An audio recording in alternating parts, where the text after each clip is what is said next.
Youngest वेद लाहौटी से शुरू करते हैं। टॉपर एंटरटेनमेंट के लिए या दिमाग को शांत करने और रखने के लिए क्या करता होगा? आप क्या करते थे ये मुझे बताइए। आपका खुद पर इतना सेल्फ कंट्रोल है और आप किसी तरह का टाइमर वगैरह लगा सकते हैं कि 10 मिनट से ज़्यादा इसे नहीं देखना है, तो फिर कोई भी मेथड जो आपको सूटेबल लगता है आप उसे यूज़ कर सकते हैं। डॉक्टर रूपा, आप बताएं कि आपके लिए कोटा आना कैसा था? 1 महीने पहले ऐसे घर में हो गया था कि इसको कोटा पढ़ने भेजेंगे और ये वहाँ जाएगी।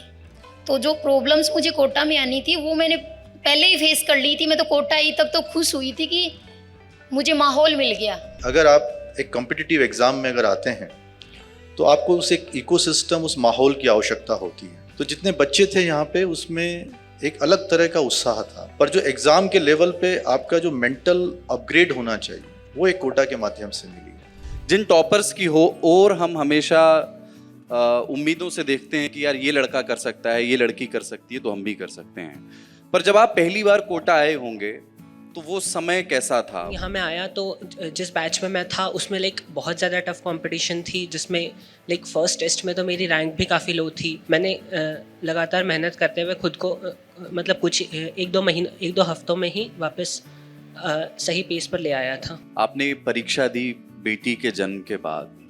मैं थोड़ा ये समझना चाहता हूँ कि उस दौर को आप थोड़ा सा बताएं। मैं ड्यूटी करती हूँ 6 घंटे की, बच्चों को भी देखती हूँ। उसके अलावा मैं पीजी के लिए प्रिपरेशन भी कर रही हूँ। तो पढ़ाई का तो मेरा शुरू से है कि मैं पढ़ाई तो करूँगी, चाहे कोई भी डिस्ट्रैक्शन, कोई भी कितने भी मुझे प्रॉब्लम आए। ये हार्ड वर्क का कोई ऑप्शन नहीं है। हार्ड वर्क जरूरी है, पर केवल पढ़ना भी जरूरी नहीं। यानी कि आपकी पढ़ाई करने का तरीका आपके एग्जाम के अनुरूप होना चाहिए, तो रिजल्ट आपके अनुरूप आएगा। डॉक्टर रूपा, आपके लिए जब रिजल्ट का दिन आया तो वो दिन कैसा था? गाँव में एकदम माहौल बन गया कि कोई तो डॉक्टर बन गए अपना। और मैं ये भी कहूँगा कि सपने देखना आपका अधिकार है और उसे पूरा करना आपका कर्तव्य है। क्या बात। Allen career institute presents Lallan top Kota Adda. जो गेस्ट इस सेशन में जुड़ेंगे वो आपकी ही तरह एलन के स्टूडेंट्स रह चुके हैं, आपकी ही तरह इस ग्रीन यूनिफॉर्म में कभी यहाँ बैठे थे, ऐसे ही लेक्चर सुनते थे, ऐसे ही सेशंस को अटेंड करते थे और आज वो दुनिया के लिए मिसाल बन गए हैं, हम सब के लिए मिसाल बन गए हैं। ऐसे ही कुछ गेस्ट आज हमारे साथ मौजूद हैं। पहले गेस्ट हैं डॉक्टर विक्रांत पांडे। इनके बारे में मैं आपको ये बता दूं, पिताजी डॉक्टर नहीं बने तो वो चाहते थे कि विक्रांत जी डॉक्टर बन जाएं, बेटा डॉक्टर बन जाए।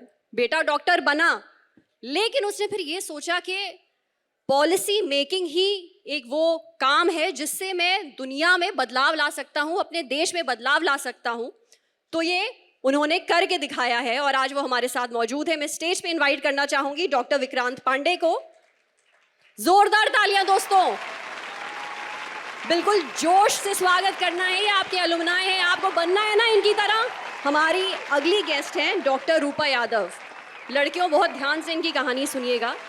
बहुत कम उम्र में, बचपन में इनकी शादी करा दी गई थी और जब हमें ये लगता है कि शादी का मतलब है कि सपने खत्म, अपने साथ इन्होंने ऐसा होने नहीं दिया। अपनी जर्नी कंटिन्यू करी, अपने ससुराल वालों की मदद से, उनके सपोर्ट से पढ़ाई पूरी करी, MBBS पूरा किया और डॉक्टर बनी है। ये आज हम सब के लिए मिसाल है। जोरदार तालियों से स्वागत करिए डॉक्टर रूपा यादव का। हमारे तीसरे गेस्ट हैं मिस्टर वेद लाहौटी। मैं आपको ये बता दूं, बहुत ही रीसेंट JEE एडवांस, वाह, यानी इस नाम को इंट्रोडक्शन की जरूरत नहीं है। JEE एडवांस टॉपर 2024 और ये सिलेक्ट हो चुके हैं MIT में भी।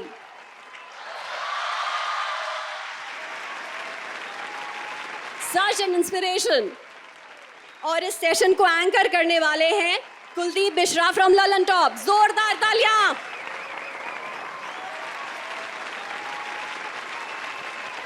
बहुत बहुत शुक्रिया आपका। और मैं तालियों और शोर दोनों का अंदाज़ा लगा रहा था कि ये तीन बिल्कुल अलग अलग किस्म के लोग रॉक स्टार हैं हमारी नई जनरेशन के। जब हम किसी पौधे की सेवा करना शुरू करते हैं, उसको खाद पानी देते हैं, तो कुछ बरसों के बाद वो समय आता है जब वो पौधा अपनी जड़ें बनाने लगता है, ज़मीन में गहरी करने लगता है। और उसके बाद वो समय आता है जब वो पौधा वृक्ष में तब्दील होता है और फल देने लगता है, छांव देने लगता है, शीतलता देने लगता है। इसी को अर्पण कहते हैं। और जो ये सत्र है इस बातचीत का, वो अर्पण के बारे में ही है कि समाज में जो आपने निवेश किया एक समय के बाद आपको उसे वापस देना होता है, गिव बैक करना होता है। और ये 3 लोग कोटा से ही पढ़ कर के निकले हैं, इनसे बातचीत करेंगे। आपके इंडिविजुअल जर्नी से जुड़े हुए सवाल भी हैं, लेकिन पहले मैं यहीं से शुरू करना चाहता हूं कि आप लोग बारी बारी से तीनों से सवाल है, संक्षेप में बताइएगा। जब आप पहली बार कोटा आए तो यंगेस्ट वेद लाहौटी से शुरू करते हैं। परिचय में बताया गया कि आप आईआईटी के 2024 जेई के टॉपर हैं, आप एमआईटी में चयनित हो चुके हैं, 600 में से 555 नंबर लाने वाले जो भी है, मैं अगर गलत कह रहा हूँ तो माफ़ कर दीजिएगा। जिन टॉपर्स की हो और हम हमेशा उम्मीदों से देखते हैं कि यार ये लड़का कर सकता है, ये लड़की कर सकती है, तो हम भी कर सकते हैं। पर जब आप पहली बार कोटा आए होंगे तो वो समय कैसा था? वो समय एडवेंचर से भरा हुआ था? थोड़ा सा डर था क्या कि यार यहाँ पर इतने सारे लोग तैयारी करते हैं, या आपके लिए वो शुरू से ही एक कॉन्फिडेंस से लबरेज एक जर्नी थी जब आप पहली बार कोटा आए थे? जब मैं आज से 3 साल पहले पहली बार कोटा आया था, तो मैं मेरे आने का मेन कारण ही ये था कि यहाँ मुझे उस तरह का माहौल मिलेगा, उस तरह के बच्चे मिलेंगे जो मुझे अपनी होम सिटी में इंदौर में नहीं मिल पाएंगे। लेकिन यहाँ मैं आया तो जिस बैच में मैं था उसमें बहुत ज़्यादा टफ कंपटीशन थी, जिसमें फर्स्ट टेस्ट में तो मेरी रैंक भी काफ़ी लो थी। तो इनिशियली थोड़ा सा ऐसा लगता है कि हम कर पाएंगे या नहीं कर पाएंगे, पर मैंने लगातार मेहनत करते हुए खुद को मतलब कुछ 1-2 हफ्तों में ही वापस सही पेस पर ले आया था।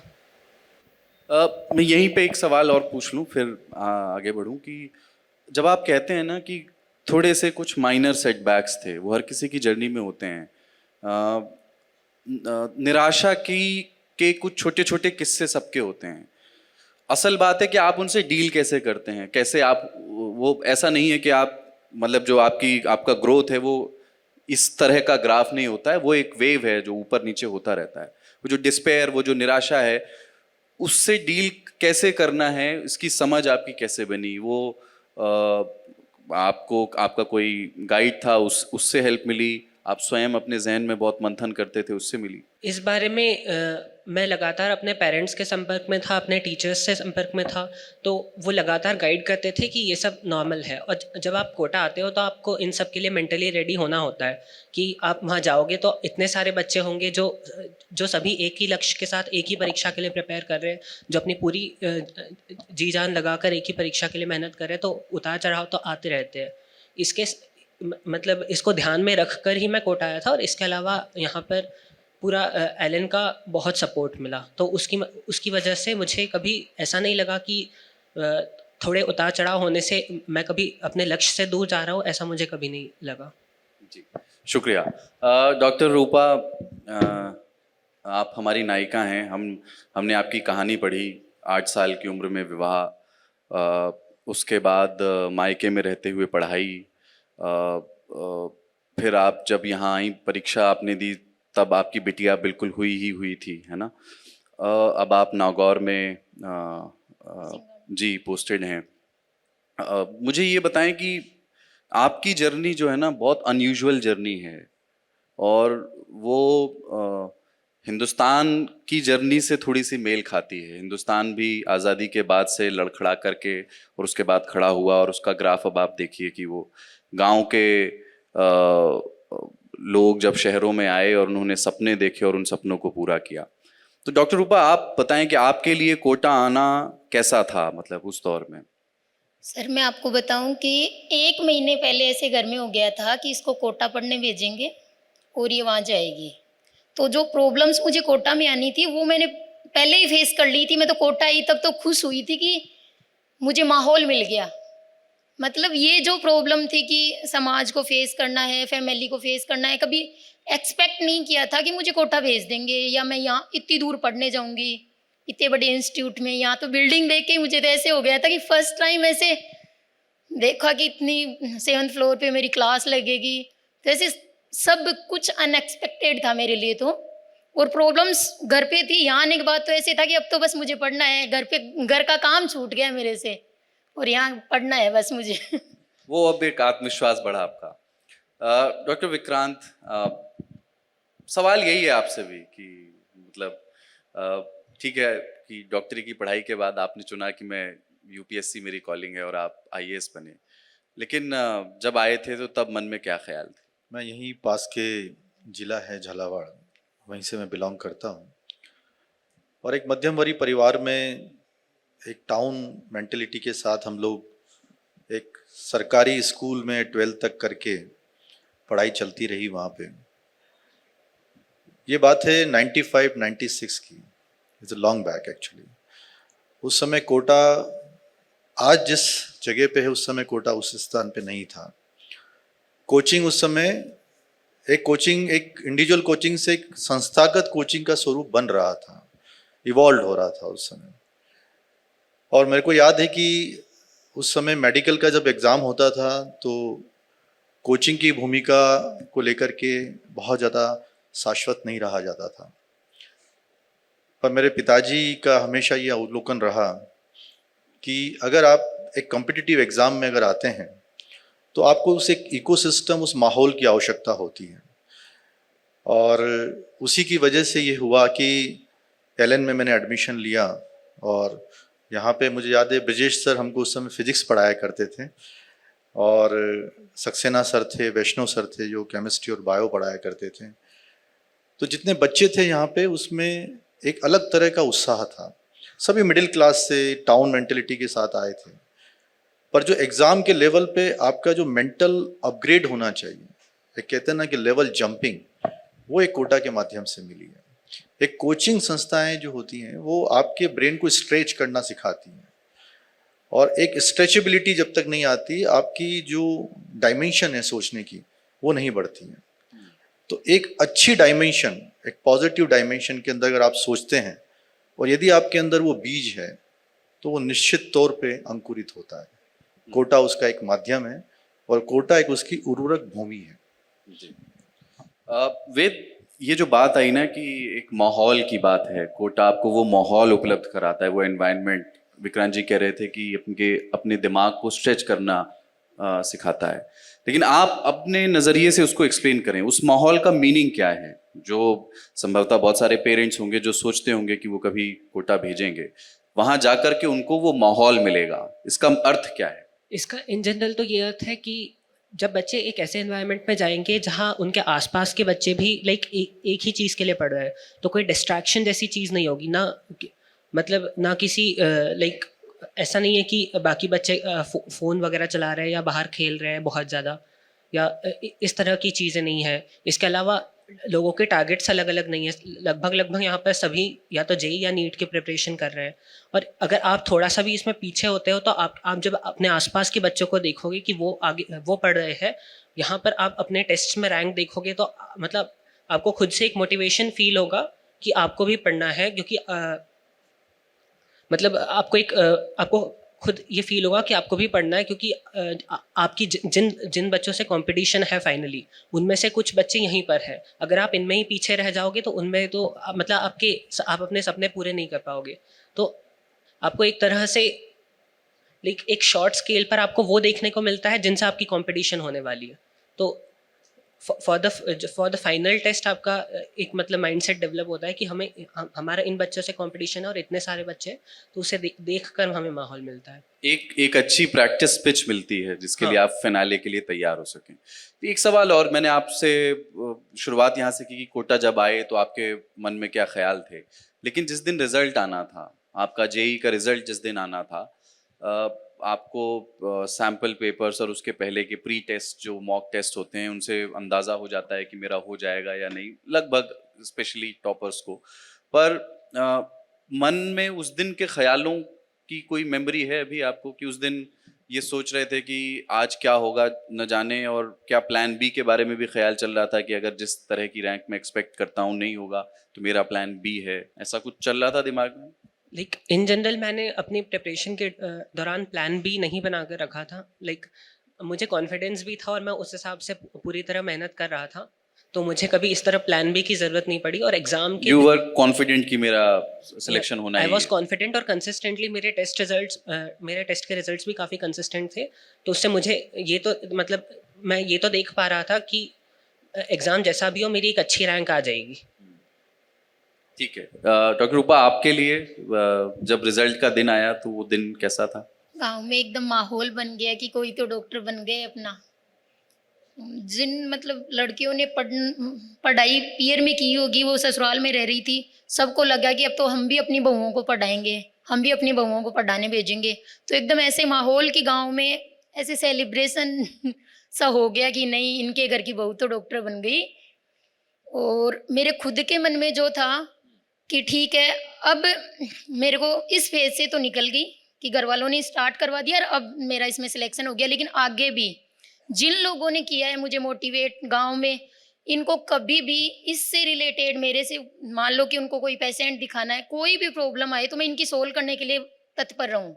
ये चीज़ मेरे उसी दिन दिमाग में बैठाई थी कि जिन लोगों ने मुझे इस चीज़ के लिए आज ये दे दिया स्टेशन, तो अब मेरे को इनके लिए क्या करना है।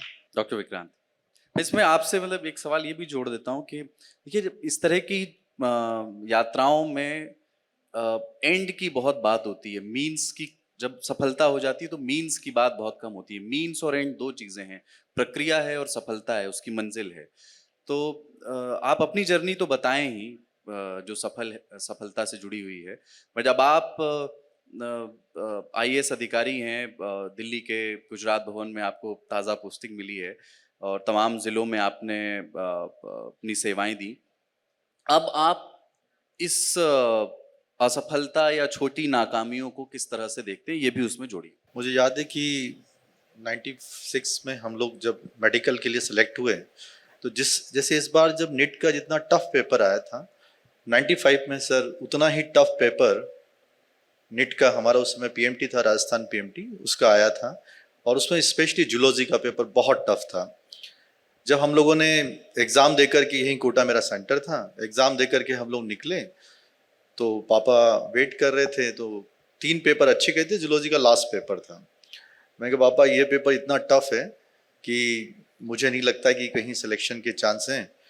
तो पापा ने कहा कि भाई इतनी तैयारी की है, कुछ ना कुछ चांस होगा। हम लोग बिना अपनी की यहाँ चेक कराए हम लोग अपने डिस्ट्रिक्ट में चले गए और वापस वहाँ रहे। 2 महीने में घर पे ही रहा, ना मैंने आंसर की चेक किया। मुझे लगा कि अब सिलेक्शन के प्रोसेस का इतना टफ पेपर है, पता नहीं क्या रिजल्ट आएगा। फिर हम लोग जब वापस के भी 1 साल फिर रिपीट करने के लिए हम लोग आते हैं, फिर वापस ज्वाइन करते हैं LN को। तो मैं LN आया यहाँ पे और जाकर के, उस समय एक ही सेंटर चलता था जो हमारा तलमंडी में है, वहाँ पे उनका कि आप अपनी आंसर की तो चेक करा लीजिए एक बार। तो हमने अपनी आंसर की दी कि एक बार देख लीजिए। तो आंसर की दिया, उन्होंने चेक किया और मुझे याद है सर, ब्रजेश सर, आपको कितना याद होगा, पर मैं बहुत लाइव हूँ उस समय, क्योंकि मेरे जीवन का वो टर्निंग पॉइंट था। कहते नहीं आपको एडमिशन की जरूरत नहीं है, आपका सिलेक्शन हो रहा है। सो आप समझ सकते हैं कि जीवन में आप भी श्योर नहीं होते जिस चीज़ को लेकर के। इसमें प्रोसेस क्यों इम्पॉर्टेंट है, मैं यही कहना चाहता हूँ कि आप पढ़ाई कई चीज़ करते हैं, आप कई सारे एग्जाम देंगे जीवन में, ठीक है, डॉक्टर बनेंगे, इंजीनियर बनेंगे, ऑफिसर बनेंगे, he is going to MIT also.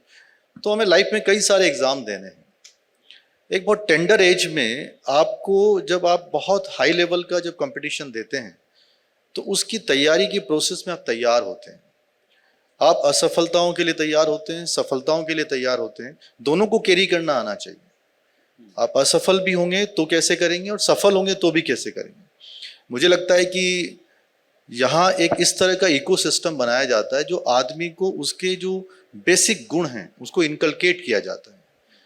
मुझे याद है कि ना केवल मेडिकल में जब हम लोग सेलेक्ट हुए, उसके बाद जब मैं मेडिकल कंप्लीट करके जोधपुर से और दिल्ली में हम UPSC की तैयारी करने के लिए गए, तो कभी भी ये डर नहीं लगा कि हमें तैयारी कैसे करनी है। उसका बीज 17 साल की उम्र में कोटा में डाला गया था। और वही बीज जब आप UPSC जैसा एग्जाम, जिसकी अनप्रेडिक्टेबिलिटी इस एग्जाम से कई गुना ज्यादा है, यहाँ तो 11 लाख लोग बच्चे बैठते हैं, सीटें फिक्स है, वहाँ तो सिलेबस भी फिक्स नहीं है। और वहाँ 11 लाख बच्चों के सामने 50 लड़के IAS बनते हैं, और उसमें भांति भांति तरह के लोग आते हैं। उसमें MIT से भी आते हैं, IITians भी आते हैं, डॉक्टर्स भी आते हैं, they all are coming actually. तो उसकी अनप्रेडिक्टेबिलिटी तो बहुत ज़्यादा है, उसमें तो कोई आदमी श्योर कर ही नहीं सकता, इवन आफ्टर एग्जाम के बाद भी नहीं कर सकते। तो उसके लिए भी आप कंपटीशन के लिए तैयार हैं। ऐसे जीवन में इस तरह की जो ऊंचाइयां छूनी है अगर आपको, तो आपको उसके लिए तैयार होना पड़ेगा और मुझे लगता है कि टेंडर एज में वो तैयारी के लिए ये एक सिस्टम बनता है और आदमी उसके लिए तैयार होता है। विक्रांत जी ने बताया कि कोटा में जो यहाँ की तैयारी सिर्फ एकेडमिक्स की तैयारी नहीं है, वो मानसिक तैयारी भी है, एक किस्म की मेंटल प्रिपरेशन है जो आपको जीवन में अलग अलग मौक़ों पर आगे जाकर के मदद करती है। और यूपीएससी के एग्ज़ाम के समय उनको संभवतः उसने मदद की। आप आईआईटी जेईई क्रैक करके निकले और अब आप एमआईटी के लिए चयनित हुए हैं। अब आपको एमआईटी और आईआईटी के तैयारी के तौर पर पे आपको लगता है कि बड़े डिफरेंसेस रहे और यहाँ जो आपने तैयारी की मानसिक तैयारी वो एमआईटी के प्रिपरेशन में भी काम आई? जैसा सर ने कहा कि यहाँ हमारी प्रिपरेशन के थ्रू आउट हम जिस तरह मेंटली प्रिपेयर्ड होते हैं वो लाइफ में बहुत यूज़फुल होता है। इसमें एक सबसे पहली चीज़ तो ये है कि ये पहला एक्सपीरियंस होता है जब आप अपने पेरेंट्स से इतना दूर रहते हैं और आप 2 साल इतनी मेहनत करते हैं जितनी शायद हमने उसके पहले अपने पूरे ज़िंदगी में ना की हो। तो इससे आपको मतलब इससे एक तरह से मैं कहूँ आपको मेहनत करने की आदत हो जाती है। तो इसका काफ़ी फ़ायदा मिलता है। मतलब जो बच्चे यहाँ कोटा कोचिंग से आईआईटी जाते हैं या एमआईटी जाते हैं, उन बच्चों के लिए वहाँ सस्टेन करना, उस एनवायरनमेंट में सस्टेन करना काफ़ी ईजी हो जाता है क्योंकि वो इस तरह की प्रिपरेशन पहले देख चुके हैं। तो उन्हें वहाँ की चीज़ें वहाँ की चीज़ें हैंडल करने में इतनी दिक्कत नहीं आती और वहाँ भी वो जनरली बहुत अच्छा परफॉर्म करते हैं। तो इस तरह से आई होप कि मुझे भी इस पूरी प्रिपरेशन में मैंने जो भी सीखा उसकी हेल्प मिलेगी मुझे। डॉक्टर विक्रांत, एक चीज़ है कि जब बच्चा इस उम्र में पराये शहर आता है, बाद में वो अपना हो जाए भले ही, तो वो आपने कहा टेंडर एज, अपने पेरेंट्स का घर छोड़ करके यहाँ आता है, वो थोड़ा सा आज़ादी का एहसास भी है ना, कि आप खुले गगन में और अब सिर्फ अपने दोस्तों के साथ हैं, आप जो चाहें खा सकते हैं। पर उस आज़ादी के साथ नत्थी आता है थोड़ा सा डिस्ट्रैक्शन। डिस्ट्रैक्शन मुझे कहा गया कि कोटा में एक टर्म अलग से भी होता है जिसका बार बार जिक्र होता है। हमने कुछ फिल्मों वेब सीरीज में देखा कि बताया गया नहीं ये 2 चीज़ों में डिफ्रेंशिएट करो, ये डिस्ट्रैक्शन है, ये तुम्हारा गोल है, जो तुम कर रहे हो क्या वो तुम्हारे गोल के लिए ज़रूरी है, वरना। अब इसमें तीसरी बात यह है कि बीच बीच में दिमाग को रिलैक्स करने के लिए, है ना, आप एक स्ट्रेसफुल माहौल तो हो ही जाता है ना, जो आप इतनी बड़ी तैयारी, इतने कॉम्पिटिटिव तैयारी कर रहे हैं, आपको म्यूजिक तो सुनना ही चाहिए, वो आप चुन लें कौन सा सुनना चाहिए। तो एक फिर भी क्या किसी किस्म का डिलेमा है ये क्या कोई गांठ है, कोई नत्थी है, चीज़ है जिसको सुलझाने की ज़रूरत है कि बच्चा आज़ादी का आनंद तो ले लेकिन डिस्ट्रैक्शन में ना जाए, पर ऐसा भी ना हो कि म्यूजिक ही सुनना बंद कर। मेरा बच्चा खुद यहाँ पे अभी 12th पढ़ रहा है और वो एलन में स्टाफ बैच में है। तो as a student then as a parent दोनों अनुभव मुझे कोटा का है। जब आदित्य, मेरा बड़े वाले बच्चे का नाम है आदित्य, जब दिल्ली में पढ़ रहा था तो जब हमने उसको पढ़ाई करते हुए देखा तो वहाँ पे डिस्ट्रैक्शन ज़्यादा था। हम लोग एज ए ऑफिसर देख सकते हैं कि बच्चा वहाँ पे स्कूल में अच्छा परफॉर्म कर रहा है, पर जिस तरह का हम लोग का फोकस होता है, उस फोकस को पाने के लिए वहाँ पे वो फोकस नहीं हो पा रहा है। इंटेलिजेंस लेवल अपने लेवल पे हो सकता है, आउटपुट लाना अलग चीज़ होता है। तो जब हम उसे कोटा लेकर के आए तो उसके लिए आप सोच के देखिए कि मैं गुजरात कैडर ऑफिसर रहा हूँ, कई जगह कलेक्टर रहा हूँ, और उसके बाद एक उस एनवायरनमेंट से सीधा एक इंडिपेंडेंट एनवायरनमेंट में वो यहाँ पे आया और यहाँ पे भी हॉस्टल लाइफ के अंदर उसको रहना था। तो एज ए पेरेंट उसका सबसे बड़ा हमारा काम होता है कि बच्चे को अपना गोल सेटिंग करने देने का, बाय फोर्स नहीं, बाय चॉइस। ये पेरेंटिंग बहुत जरूरी है। Focus and refocus, bar bar deviation आएंगे। डेविएशन केवल और केवल म्यूजिक या लैपटॉप या कोई मूवी या कोई फ्रेंड्स नहीं है केवल, या अच्छा खाना नहीं है। कई बार डेविएशन आते हैं कि मैं कर पाऊंगा कि नहीं कर पाऊंगा। एक जो वो मन में जो एक द्वंद्व चल रहा है, एक डायलेमा है, जो सेल्फ कॉन्फिडेंस की कमी है, उसको या तो आप फील कर सकते हैं as a parents self confidence दे करके, एज ए टीचर जो यहाँ पे उस गैप को फिल करते हैं, और एज ए फ्रेंड जो यहाँ का एक सिस्टम बनता है, जो आपके 4 दोस्त बनते हैं, 10 फ्रेंड्स बनते हैं। और कई लोगों का आप उतार चढ़ाव देख रहे हैं यहाँ पे, कोई बहुत अच्छा परफॉर्म कर लिया है, कोई बहुत कम परफॉर्म कर लिया है।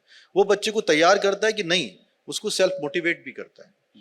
तो मुझे ये लगता है कि इस तरह के माहौल में सभी का एक सिस्टम का, सभी लोगों का कंट्रीब्यूशन होता है। डिस्ट्रैक्शन आएंगे, पर बच्चे को वापस रीफोकस करने की जवाबदारी हमारी है और उसको करने के लिए कई सारे प्रयास उसमें करने पड़ते हैं। डॉक्टर रूपा, आपकी जर्नी में मैं ये चाहता हूँ कि आप ख़ास तौर से गांव देहात में रह कर के डॉक्टर बनने का सपना देख रही लड़कियों से कुछ कहें। वो ज़रूरी नहीं कि राजस्थान के ही किसी गांव देहात की लड़की हो, उत्तर प्रदेश में, बिहार में, छत्तीसगढ़ में, उड़ीसा में गांव की एक लड़की जो डॉक्टर बनना चाहती है पर संभवतः उसके पास संसाधन नहीं है, रिसोर्सेस नहीं है, उनसे आप क्या कहना चाहेंगे? देखो, सबसे पहले तो अपने पेरेंट्स या ससुराल में जो भी हैं उनको अपने को मोटिवेट खुद को करना पड़ेगा। उनको ये चीज़ वहीं अपने को एक एग्ज़ाम देनी पड़ेगी कि हाँ, मैं इसके काबिल हूँ और आप मुझे भेज सकते हो। वो ट्रस्ट उनका जीतना पड़ेगा।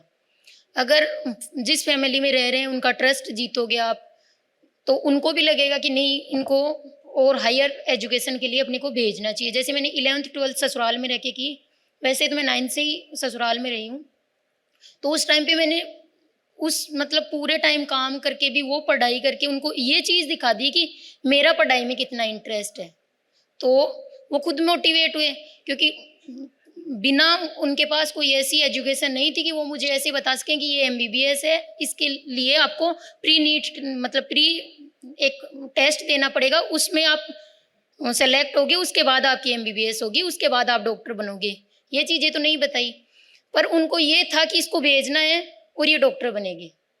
तो उस चीज़ के लिए पहले अपने घर वालों को मोटिवेट करना पड़ेगा, चाहे आप ससुराल में रहो, कहीं भी रहो, क्योंकि इंसानियत सब में होती है। उनको अगर अपन ये चीज़ फील करा देंगे कि यार ये बच्चा पढ़ना चाहता है, तो वो अपना श्योरली सपोर्ट करेंगे। अगर पेरेंट्स सपोर्ट करेंगे, अपने को भेजेंगे एजुकेशन के लिए, तो उस जो बंदी से लगी हुई है ना गाँव में देहात में कि आप ऐसे रहो, उस माहौल से आप उठ सकते हो। एक किसी में ये बताइए, आपने ब्रीफली थोड़ा सा जिक्र किया उस दौर का, आपने परीक्षा दी बेटी के जन्म के बाद। मैं थोड़ा ये समझना चाहता हूँ कि उस दौर को आप थोड़ा सा बताएं कि मतलब मैं कुछ महीने पहले पिता बना और मैं इस बात को समझ सकता हूँ कि वो फिजिकली भी मेंटली भी एक अलग किस्म के हार्मोनल चेंजेस भी उसमें होते हैं, और उस दौर में अपने फोकस को बनाए रखना और एक परीक्षा लिखना और फिर उसमें सफल होना, उस दौर के बारे में थोड़ा बताइए। वो कैसे? सर, आपको मैं एक बात बतानी चाहती हूँ। अभी 2 बच्चे हैं मेरे। मैं मेडिकल ऑफिसर हूँ सिंगाना PSC पे। मैं ड्यूटी करती हूँ 6 घंटे की, बच्चों को भी देखती हूँ। उसके अलावा मैं PG के लिए प्रिपरेशन भी कर रही हूँ। तो पढ़ाई का तो मेरा शुरू से है कि मैं पढ़ाई तो करूँगी, चाहे कोई भी डिस्ट्रैक्शन, कोई भी कितने भी मुझे प्रॉब्लम आए। तो उस चीज़ को मैनेज करने में तो मुझे कभी दिक्कत नहीं आई। मैं अभी भी, मेरा ऐसा है कि अगर मैं शाम तक नहीं पढ़ पाई, जैसे मेडिकल ऑफिसर हूँ तो रिपोर्टिंग नहीं हुई, वो नहीं हुई, जो भी है, लेकिन शाम को सोने से पहले मैं 100 MCQ जरूर करूँगी PG के लिए कि नहीं, सुबह से पढ़ाई नहीं हुई, चलो कोई बात नहीं, लेकिन वो कंसिस्टेंसी मेंटेन करूँगी कि चाहे बच्चे कितना ही डिस्ट्रैक्ट करे, कुछ भी हो, मुझे ये करना है। और जब खुद के मन में अपन किसी को मोटिवेट करके कितने एक दिन वो कर सकते हैं, जब खुद के मन में वो मोटिवेशन आता है ना, तो बाहर वाले मोटिवेशन की जरूरत नहीं पड़ती। क्या बात है, बहुत शुक्रिया। वेद, एक चीज बताएं, और मुझे लगता है कि ये सवाल पूछने के लिए सबसे मुफीद व्यक्ति आप ही हैं। वो ये कि यहाँ तैयारी के दौरान आपने कहा ना एक माहौल रहता है, पर उस माहौल में एक नेचुरल कॉम्पिटिटिव भाव भी होता है। बैच को लेकर के एक स्पर्धा रहती है कि ये बेहतर बैच में है, मेरा कोई दोस्त हो सकता है जो उससे नीचे वाले बैच में है, फिर वो मुझसे अपने नोट्स शेयर करेगा या नहीं करेगा। इन चीज़ों का असर क्या दोस्तियों पर पड़ता है, और अगर पड़ता है तो उससे कैसे डील किया जाए? मतलब अगर यहाँ कंपटीशन होती है, और एक मुख्य रीज़न है कि यहाँ बच्चे इसी कंपटीशन के लिए आते हैं, लेकिन हमें कंपटीशन को इस कदर नहीं बढ़ाना है और इतना नेगेटिव एनवायरनमेंट नहीं बनाना है कि आप खुद का भला चाहने के लिए अपने दोस्त का बुरा चाहने लग जाओ, या वो किसी कारण से क्लास नहीं अटेंड कर पाया तो आप उसे नोट्स नहीं दे रहे हो। इस तरह का माहौल एटलीस्ट हमारी बैच में तो नहीं था, and I don't know about other parts of Kota, पर हमारी बैच में इस तरह का बिल्कुल एनवायरनमेंट नहीं था। सब एक दूसरे की हेल्प कर देते थे। मतलब एक तरफ कंपटीशन थी, सब टेस्ट के बाद डिस्कस करते थे किसको कितने मार्क्स आए, किसको ज़्यादा आए, और सब में इस तरह की कंपटीशन भी होती थी हमारी बैच में कि अगले टेस्ट में मैं ज़्यादा लाऊंगा, अगले टेस्ट में मैं ज़्यादा लाऊंगा तुमसे। लेकिन कभी इस तरह का यहाँ एनवायरनमेंट मुझे नहीं मिला कि तुम ना पढ़ पाओ, इसीलिए मैं तुम्हें अपने नोट्स नहीं दूंगा या मैं तुम्हें किसी क्वेश्चन का गलत सॉल्यूशन बता दूंगा जिससे तुम्हारे कंसेप्ट गलत हो जाए और तुम आगे सब कचरा कर दो। इस तरह का एनवायरनमेंट नहीं था। कहीं छिटपुट घटनाएं देखने में आती हैं तो उसको रिपोर्ट कीजिए अपने शिक्षकों से, उनका काम है, उनकी जिम्मेदारी है कि वो उसको ठीक करेंगे और आई होप वो करते ही हैं। मैं मतलब थोड़ा सा एक बात बार बार कही जाती है यूपीएससी की तैयारी को लेकर के भी डॉक्टर विक्रांत पांडे, और वो यहाँ भी इस संबंध में भी है कि लोग पूछते हैं, जनरली आपसे भी पूछते होंगे, सर आईएएस कैसे बने, है ना। बहुत बेसिक वेग सवाल है और इस पर कई घंटे बात की जा सकती है। लेकिन तैयारी का जो तरीका है, तो अब दिन में कितने घंटे पढ़ना चाहिए? बोले नहीं 9 घंटे। 9 घंटे इनफ नहीं है, 12 घंटे पढ़िए। नहीं अपनी नींद को और कम कीजिए और उसका भी थोड़ा समय निकालिए। फिर कई लोग कहते हैं नहीं स्मार्ट स्टडी करने की जरूरत है। ऑफ कोर्स कई घंटे पढ़ाई तो करनी ही पड़ेगी, बट स्मार्टली करना पड़ेगा, कंसिस्टेंटली करना पड़ेगा। तो जब हम कहते हैं कि स्मार्ट स्टडी करने की जरूरत है, तो यहाँ जो बच्चे अभी सुन रहे हैं वो एक रियलिटी चेक भी लें कि उनकी स्टडी में स्मार्ट स्टडी का इनपुट कितना है और कितना वो अतिरिक्त समय कहीं और बेहतर दिमाग को शांत करने के लिए भी लगा सकते हैं। थोड़ा सा ये समझाएं आप कि स्मार्ट स्टडी के तरीके क्या क्या होते हैं, क्या मतलब होता है इसका? देखिए, हार्ड वर्क का कोई ऑप्शन नहीं है। हार्ड वर्क जरूरी है, पर केवल पढ़ना भी जरूरी नहीं है। जैसा आपने बताया कि स्मार्ट स्टडी करने की आवश्यकता है। स्मार्ट का मतलब ये नहीं कि कोई चतुरता है उसके अंदर, चतुरता नहीं है। पहले आपको एग्जाम की डिमांड समझनी होगी। अगर आप जी एडवांस दे रहे हैं, जी मेंस दे रहे हैं, नीट दे रहे हैं, यूपीएससी दे रहे हैं, एनडीए दे रहे हैं, कोई भी एग्जाम आप दे रहे हैं, एग्जाम क्या चाहता है, एग्जाम की डिमांड क्या है, एग्जामिनर की डिमांड क्या है, तो वो आप कैसे पता लगाएंगे? वो आप लगाएंगे पीछे के अपने जो पुराने जो प्रश्न पत्र हैं, जो पीछे का जो हमें जो पीछे जो क्वेश्चंस आए हैं और जो पाठ्यक्रम हमको प्रेस्क्राइब किया गया है, इन दोनों के बीच में क्या तालमेल है। अगर आप यूपीएससी की तैयारी कर रहे हैं और आप ये सोचते हैं कि बिना एनालिसिस के, बिना इंटरलिंकिंग के आप कोई भी आंसर लिखेंगे, वो बहुत फ्लैट आंसर आपके अंदर मार्क्स दे देगा, नहीं देगा। अब अगर आप जी एडवांस की तैयारी कर रहे हैं और आप उसके अंदर 4 तरह की फिजिक्स मैथ साथ में जोड़ के काम नहीं कर सकते हैं, ज़्यादा इनोवेटिवली आप थॉट प्रोसेस नहीं कर सकते हैं, और आपकी अंदर वो एक अलग तरह का भाव नहीं है, तो आप उसको स्मार्ट थिंकिंग नहीं कर सकते। यानी कि आपकी पढ़ाई करने का तरीका आपके एग्जाम के अनुरूप होना चाहिए, तो रिजल्ट आपके अनुरूप आएगा। ये तभी संभव है जब आप अपना कोर्स करेक्शन माइक्रो लेवल पे करेंगे। केवल घंटे पढ़े जा रहे हैं, आज एग्जामिनर टीचर ने पढ़ाया, क्लास में पढ़ाया, पढ़ा, याद किया, रट लिया, मेरे क्वेश्चन बन रहे हैं, मैं करके आ गया, इससे नहीं चलेगा। आपको जो टेस्ट में जो टेस्टिंग हो रही है, कई बार आपके 30% आ रहे हैं, कई बार आपके 40% आ रहे हैं, कई बार आपके 70% आ रहे हैं। जब आप पीछे देखेंगे कि मैं ये क्यों नहीं सोच पा रहा हूँ, क्या मेरी पढ़ाई में प्रॉब्लम है, या मैं जब उसको समझने की कोशिश करता हूँ तब प्रॉब्लम है, क्या मेरे कंसेप्ट में प्रॉब्लम है, अगर मैं कंसेप्ट सही कर रहा हूँ तो क्या मैं उसको उस समय रिकॉल कर पा रहा हूँ उस 3 घंटे के दरमियान। That is very important. अगर आपका ब्रेन उसके हिसाब से ट्यूनिंग नहीं कर रहा है, तो यही वो जगह है या यही वो एनवायरनमेंट है जिसमें आपको फाइन ट्यून करना है। This is the place for fine tuning. What you are, you cannot change yourself. आपकी ब्रेन की थिंकिंग कैपेसिटी को आप बढ़ा सकते हैं, बदल नहीं सकते हैं। आप अचानक से नासा के साइंटिस्ट नहीं हो जाएंगे।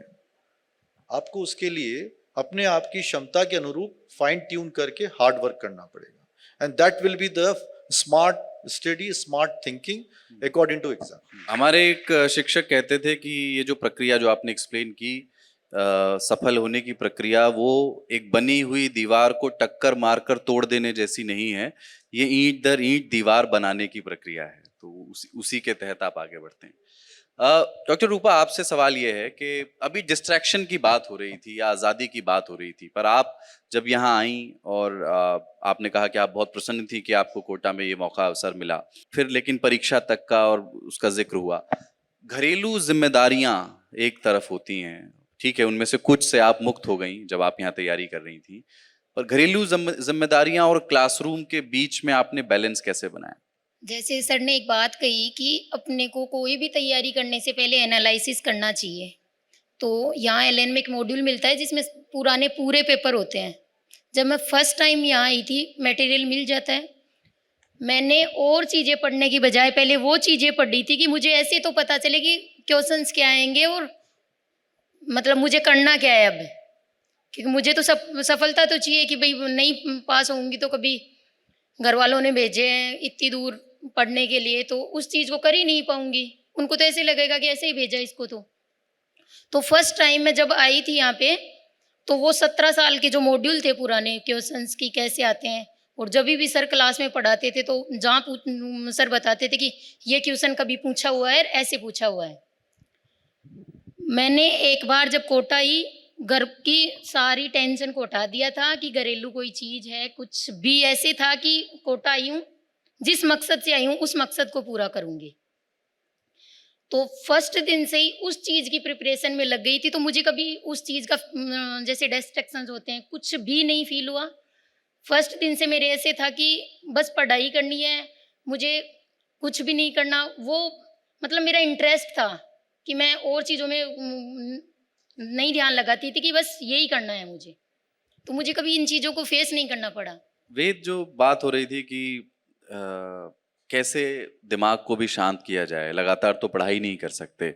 लोग ये अक्सर जानना चाहते हैं, पूछते हैं कि टॉपर एंटरटेनमेंट के लिए, या एंटरटेनमेंट हो सकता है सही शब्द ना हो, पर अपने दिमाग को शांत करने और रखने के लिए, हेड को क्लियर करने के लिए क्या करता होगा? वो क्या फिल्म का रास्ता चुनता है वो, या म्यूजिक का रास्ता चुनता है? नहीं, टॉपर है, फिल्म तो नहीं ही देखता होगा, इंस्टाग्राम तो नहीं ही देखता होगा, तो क्या फिर वो सनसेट देखता होगा, सनराइज देखने जाता होगा? ये सारी कल्पनाएं हैं। आप क्या करते थे, ये मुझे बताइए। मैं जनरली इतना सोशल मीडिया में इन्वॉल्व नहीं था अपनी प्रिपरेशन के टाइम पर। तो मैं जनरली अपने पेरेंट्स से उस टाइम पर बात कर लिया करता था। लाइक मुझे चेस खेलना भी पसंद था, तो मैं कभी कभी वो खेल लिया करता था। इसमें ऐसा ज़रूरी नहीं है कि मतलब हर बच्चे का अपना रेस्ट करने का, एंटरटेनमेंट का अलग तरीका होता है। तो इसमें ऐसा ज़रूरी नहीं है कि आप किसी एक कोई सेट फॉर्मूला नहीं है। एक सेट फार्मूला करे, या मतलब कोई एक टॉपर को पकड़ लिया और उसके मेथड को फॉलो कर रहे हैं। आपको जो अच्छा लगता है वो करना चाहिए इसमें। और माइंड को क्लियर रखने के लिए सबसे फर्स्ट मोस्ट इम्पॉर्टेंट चीज़ ये है कि आपको लाइक प्रॉपर स्लीप लेनी चाहिए। मतलब स्लीप में कट डाउन नहीं करना चाहिए अपना टाइम सेव करने के लिए। अदरवाइज मतलब ऐसा नहीं है कि आप दिन में सिर्फ 2-3 घंटे सो रहे हैं और बाकी पूरा टाइम पढ़ाई में लगा रहे हैं, तो आपकी इफ़िशियंसी भी कम होती जाती है। इसके अलावा आपको जो भी पसंद है, आपको गाने सुनना पसंद है, आपको फिल्म देखना पसंद है, आप वो सब कुछ कर सकते हैं। बट इसमें एक चीज़ पर कंट्रोल रखना पड़ता है कि जैसे आप फिल्म देखने बैठ गए, वो 3 घंटे की, अब आप इतना टाइम अपना नहीं डाल सकते। लाइक आप उसे इसलिए देख रहे हैं क्योंकि आपका भी आप पढ़ाई से सैचुरेट हो चुके हैं और आपको थोड़ा अपना माइंड क्लियर करना है। मतलब आपका एंटरटेनमेंट का टाइम इतना नहीं होना चाहिए कि वो प्रॉपरली एक डिस्ट्रैक्शन बन जाए, आप अपने लक्ष्य से दूर भटकने लगे, आपका बहुत ज़्यादा टाइम वेस्ट होने लगे। जनरली यही प्रॉब्लम होती है। आप इंस्टाग्राम या यूट्यूब पर जाएंगे तो आप एक बार उसे खोल लेंगे तो फिर कई घंटे कब बीत जाते हैं पता ही नहीं चलता। तो अगर आप खुद पर आपका खुद पर इतना सेल्फ कंट्रोल है और आप किसी तरह का टाइमर वगैरह लगा सकते हैं कि 10 मिनट से ज़्यादा इसे नहीं देखना है, तो फिर कोई भी मेथड जो आपको सूटेबल लगता है आप उसे यूज़ कर सकते हैं। ठीक है, वेल सेड। डॉक्टर विक्रांत, एक बात मैं कोटा शहर के बारे में आपसे पूछना चाहता हूँ। आप तो सन 95 में यहाँ आए और तब से देख ही रहे हैं, कोटा का विकास भी देख रहे हैं। पर हर शहर बाहर से जैसा दिखता है, अंदर से ज़रूरी नहीं कि वैसा हो ना। उसकी खूबियाँ भी होती हैं और कुछ और समस्याएं भी हो सकती हैं। लेकिन बहुत सारे मिथ हैं। मिथ, अगर आपको किसी शहर के बारे में, अरे आप बनारस में जाएंगे तो वहाँ ये है, कानपुर जाएंगे तो वहाँ ये है। कोटा शहर के बारे में आपने कुछ क्या ऐसा महसूस किया, कभी पाया कि ये एक मिथ था जब मैं यहाँ था, या बाद के दौर में हुआ, पर मैंने अपने एक्सपीरियंस से ये पाया कि ये शहर ऐसा नहीं है, ये शहर इससे कुछ अलग है? जब मैं 95 में आया था तो कोटा के बारे में ये कहा जाता था कि अगर आप ऑटो से जा रहे हैं या वहाँ टेम्पो से ट्रैवल कर रहे हैं तो कोई आपकी चेन्स खींच लेगा, कोई आपको चाकू लगा के लूट लेगा। एक बदमाश शहर की एक इमेज हमारे दिमाग में उस समय डाली जाती थी। जो मेरा एक्सपीरियंस है वो मैं बता रहा हूँ। तो मैं अपनी मम्मी के साथ रहता था यहाँ पे। मेरी उम्र 16 साल, बहुत छोटी उम्र होती है। तो मम्मी भी बेचारा कहती थी कि नहीं तुम ध्यान से जाना, तलमंडी जा रहे हो तो फिर उन्होंने साइकिल दिलाई, साइकिल से तुम जाके ट्रैवल करना। मैं महावीर नगर 3rd में रहता था। तो एक ऐसे शहर की इमेज थी कि यहाँ पे कहीं भी गैंग हो जाता है, गुंडे रहते हैं, बीच बीच में हम लोग चुपके से पढ़ भी लेते हैं, उस तरह का एक माहौल था। ये शहर उसके बाद बहुत बदला है। पिछले 25-30 सालों में इस शहर के अंदर एक ठहराव आया है। एक कहते हैं ना, शहर में मैच्योरिटी आ गई है। ये शहर मैच्योर हो गया है, शहर खूबसूरत हो गया, इंफ्रास्ट्रक्चर अच्छा बन गया, लोग आने लगे, वो सब ठीक है। इस शहर में जो शिक्षा का दीपक जला है ना, और लोगों को शिक्षा की इम्पोर्टेंस को अगर पूरे देश को बताने का प्रयास किया है, तो कोटा उसका ज्वलंत उदाहरण है। हम लोग दिल्ली में भी पढ़े हैं, अब मैं गुजरात में भी रहता हूँ। कोटा के अंदर आप कहीं भी जाइए, किसी से भी बात करिए, चाहे वो ठेले वाले से बात करिए, मेरा बच्चा पढ़ता है, मैं तो यहाँ रेगुलर आता हूँ, कहीं उसके मन में ये डाउट नहीं है कि कोई स्टूडेंट अगर उसने देखा है कि कोई टी शर्ट पहन के घूम रहा है और कुछ उसको लगा हुआ है, वो उसके साथ उसी से बात करेगा, उसी सभ्यता से बात करेगा, कहीं उसके अंदर चीटिंग का भाव नहीं होगा। तो एक शिक्षा के रूप में यहाँ पे एक इम्पोर्टेंस उसको मिली है, और पूरे देश से विदेश से लोग यहाँ आते हैं, तो नो डाउट इस शहर के अंदर एक मैच्योरिटी आई है। यहाँ से सारे लोग टॉप करके, वेद यहाँ पढ़ के गया है, वेद तो इंदौर से है, वेद ने इसमें अपने जीवन का कम से कम आज की तारीख में देखा जाए तो 25% भाग तो इस शहर पे निकाल दिया है। तो जो आदमी 25% इस शहर में रह चुका है, उसके जीवन में इस शहर की अमिट छाप है। और ये उस समय जिस एज में आया होगा, 13 साल 14 साल की उम्र में आकर के यहाँ पढ़ाई कर रहा होगा, तब एकदम बिल्कुल एकदम कोमल व्यक्ति होता है, जिसके पास कुछ नहीं है, सोच भी नहीं है, उसको एक लक्ष्य है केवल, और वो लक्ष्य उसका छोटे छोटे सोपानों से पूरा किया जा रहा है। अचानक से ये टॉपर नहीं बना है, इसको भी नहीं पता था कि ये टॉप कर जाएगा और MIT में चला जाएगा, हमें भी नहीं पता था कि हमको भी UPSC कर जाएंगे। तो केवल सपने पालने का नहीं, सपनों को साकार करने के लिए एक अवसर सचना चाहिए, ऐसे लोग चाहिए, और उसके लिए वहां पे उस तरह की एक एनर्जी चाहिए। तो शिक्षा का पुंज बन करके ये उभरा है, और इसका बहुत ब्राइट फ्यूचर है, आगे बढ़ता जाए, और ये शहर न केवल कोचिंग कैपिटल ऑफ इंडिया बने, मैं कहता हूँ एजुकेशन कैपिटल ऑफ इंडिया बने, सबसे अच्छे यहाँ पे लोग तैयार हों, ताकि हमारे भारत को मजबूत कर सकें। वेद, अगर आपको 2 मिनट दिए जाएं और कोई स्पेसिफिक क्वेश्चन नहीं हो, लेकिन ये कहा जाए कि कोटा में आज जो बच्चे पढ़ रहे हैं, 2024 में ही आप निकले, ज्यादा समय नहीं हुआ, उनके लिए एक जेनेरिक सलाह आप क्या देना चाहेंगे, जिसमें यह भी हो सकता है कि यहाँ जाकर के दूध जलेबी मत खाना से लेकर के तैयारी तक, जो भी।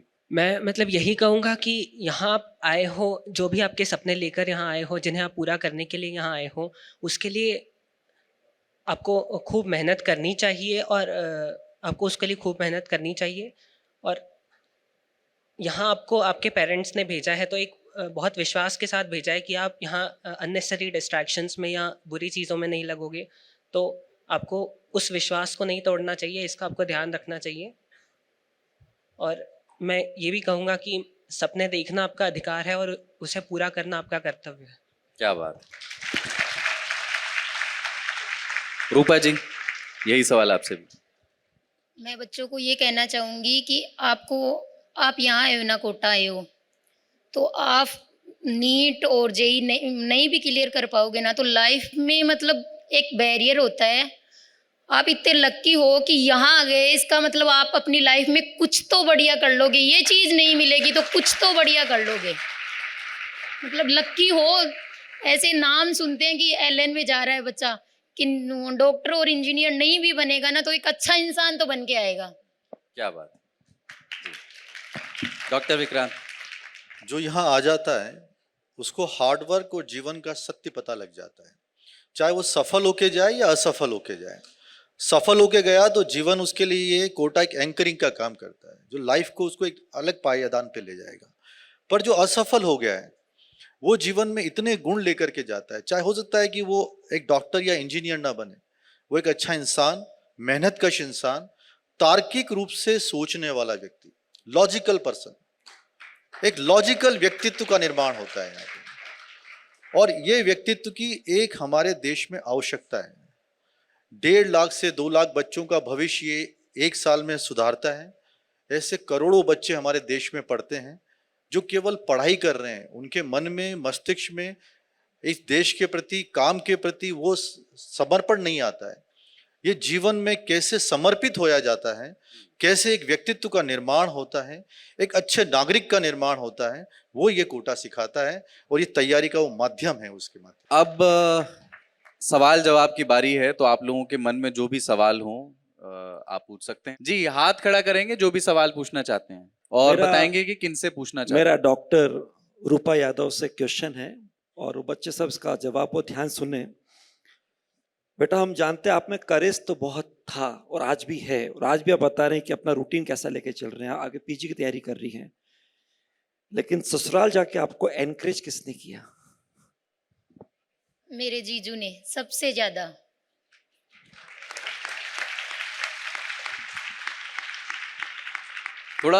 थोड़ा विस्तार दीजिए, मतलब कि कैसे, हम जब दो उनको बहनें- पहली बार कैसे पता चला कि आप पढ़ना चाहती हैं? और हम 2 बहनें हैं और मेरे हस्बैंड और दोनों भाई।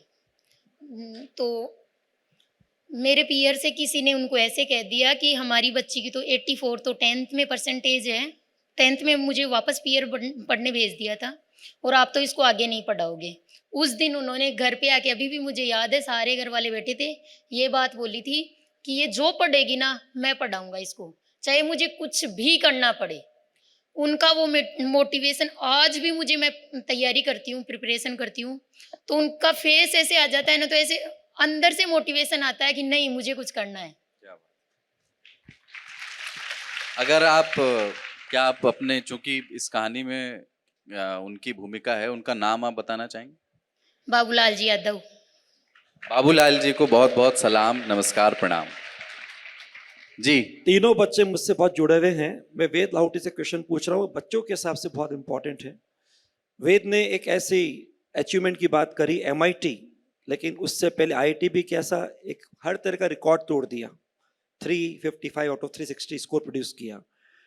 तो वेद का पढ़ाई में बहुत शुरू से मन था 5th के बाद से। तो वेद बताए बच्चों को, ये आपकी यात्रा में आपने कब अपने को JEE के हिसाब से IIT के लिए इंक्लाइन किया, और करते करते आपने सबसे बड़ा जो डेस्टिनेशन है MIT के लिए अपने को कब अंदर शिफ्ट किया? यहाँ आज से 7 साल पहले मैंने एलन ज्वाइन किया था, और तब तो मुझे कुछ ज़्यादा आइडिया था नहीं। मैंने सिर्फ इसलिए ज्वाइन किया था क्योंकि मैं पढ़ने में अच्छा था और मुझे पढ़ने में इंटरेस्ट था। फिर धीरे धीरे यहाँ से मुझे पता चला कि क्या क्या चीज़ें होती है। धीरे धीरे मैंने ओलंपियाड्स पे फोकस करना स्टार्ट किया, फिर उन्हें क्लियर किया, और अबाउट 10th में मुझे 9th और 10th में मुझे JEE के बारे में पता चला। फिर मैंने उसकी प्रिपरेशन स्टार्ट की। फिर मैं कोटा आया और यहाँ मुझे MIT के बारे में पता चला। फिर मैंने उसकी एप्लीकेशन प्रोसेस स्टार्ट की। तो और कोटा ने मुझे इन सब की अवेयरनेस तो दी, जिसका मुझे अपनी होम सिटी में या आसपास फैमिली वगैरह को आइडिया होता नहीं है कि ये सारी चीज़ एग्जिस्ट भी करती है। तो इन सब चीज़ों की अवेयरनेस भी मुझे एलन से मिली, और इन सब को पूरा करने में, इन सारे सपनों को साकार करने में जो पूरा सपोर्ट था, जो पूरा सपोर्टिंग सिस्टम था, जो गाइडेंस था, वो भी एलन ने दिया है।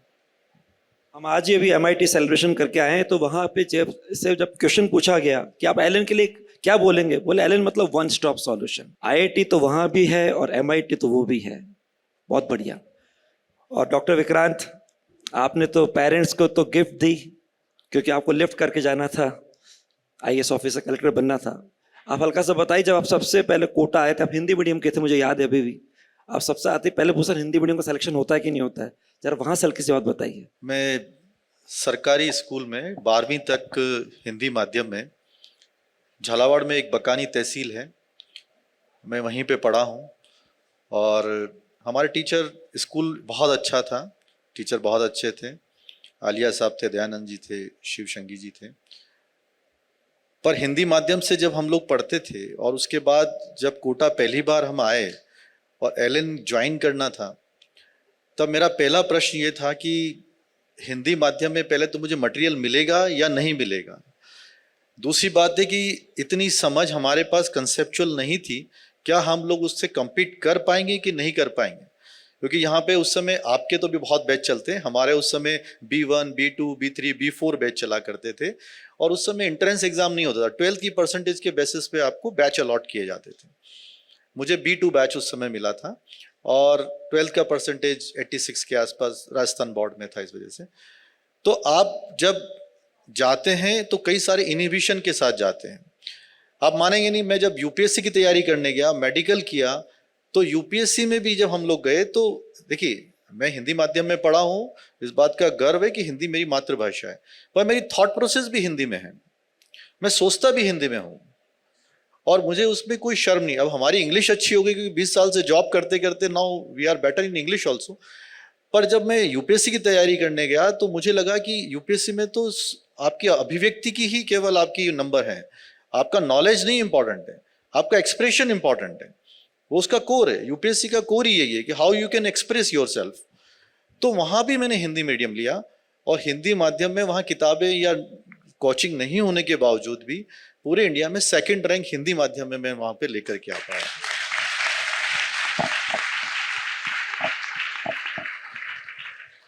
केवल आपकी लगन, मैं यही कहना चाहता हूँ, पढ़ने का क्या तरीका है, अगर आप वो सीख गए तो कोई भी एग्जाम टफ नहीं है।